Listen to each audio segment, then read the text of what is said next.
السلام عليكم، كي دايرين؟ لاباس؟ الصحة لاباس؟ كلشي مزيان؟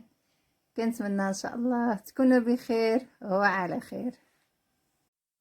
السلام عليكم.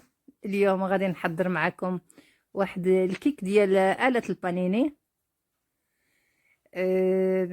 بحال الكيكه العاديه. غادي نحتاج الى 3 ديال البيضات كيف كتشوفوا معايا، وغادي نزيد عليهم واحد قبصة ملح، غير شويه ديال الملحه. غادي نطربهم مزيان، كنديرو غير الطراب اليدوي عادي. اليوم مع الضو شويه ناقص وكيمشي وكيجي، مره كيمشي لان كاين الريح بزاف على برا. وهنا غادي نضيف واحد فاني سكر، وغنزيد 2 معالق ونص ديال السكر لان ما بغيتش ندير الحلاوه بزاف، لحقاش ملي غنسالي غادي نزيد فيه الحلاوه السكر.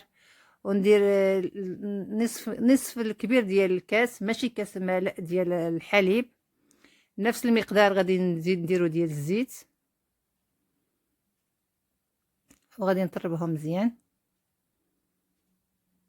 بحال كيكه عاديه. هنا انا كندير فيديوهات، بديت كندير لي فيديو قصارين بحال الكيكه ديالي، بحال الحريره ديال صمود، بحال دغيا 2 دقائق 3 بارك. هادشي ما كان. هنا غادي نبقى نضيف طحين شويه بشويه، طحين على حسب الخليط. كاين طحين كيكون شي مرات كيشرب، كاين طحين ما كيشربش عادي. الواحد يبقى الميزان كيبقى في اليدين. غنزيد هنا 2 خمارات حمر الزا بيكين باودر، غادي نضيفهم. هنا كنطرب باليد وكنزيد طحين عادي. اللهم استرنا ما يمشيش الضوء.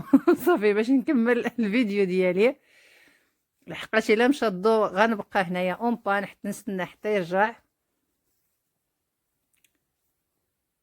هادشي مكان.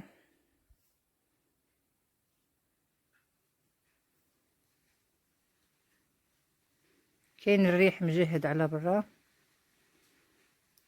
هنا غادي نكمل على الطحين اللي عندي. سبحان الله، جاني الطحين هو هذاك نيشان، زلافه صغيره ديال الطحين.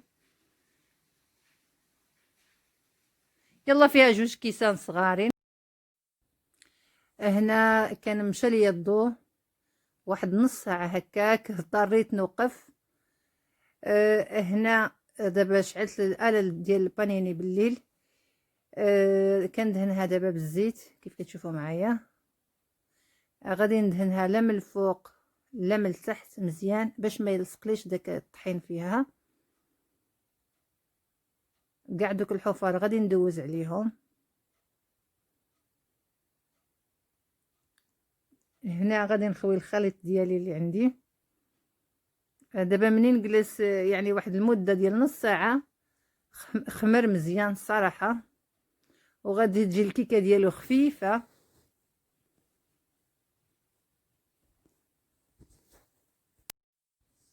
هنا غادي نسد عليها وغادي نخليها واحد المده ديال 2 دقائق هكاك، كل مره كنطلع عليها.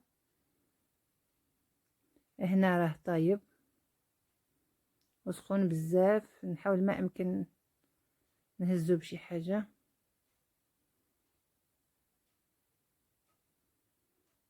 هادو هما الاولين كيف خرجوا.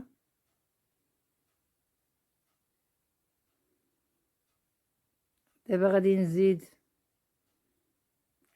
سميتو العجينه الثانيه. غندهن الاول، هنا غادي ندهن في الاول باش ما يلصقش، وغادي نزيد العجين اللي بقى ليه.